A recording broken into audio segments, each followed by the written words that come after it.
Les débats autour de l'Observatoire de la laïcité relèvent de ce qu'on pourrait appeler une tempête dans un verre d'eau.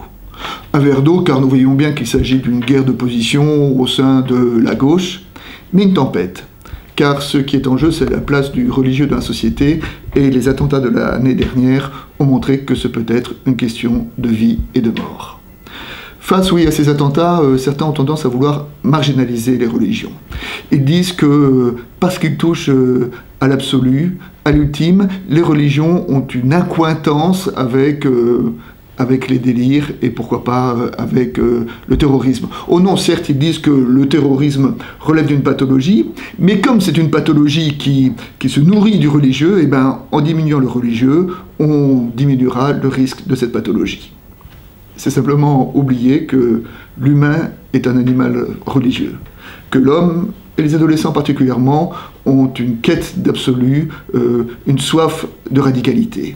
Et nous le savons bien, ce n'est pas avec les jeux vidéo, les séries télévisées, les débats politiques qui tournent en rond et les promesses de consommation qu'on arrivera à étancher cette soif d'absolu.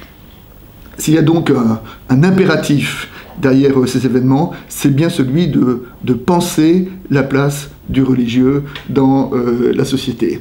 De cultiver non pas le silence des religions, mais leur intelligence, c'est-à-dire la façon dont elles dialoguent les unes avec les autres et avec la société. Une laïcité bien comprise est justement une laïcité qui cultive et qui favorise ce qu'on pourrait appeler l'éthique du dialogue.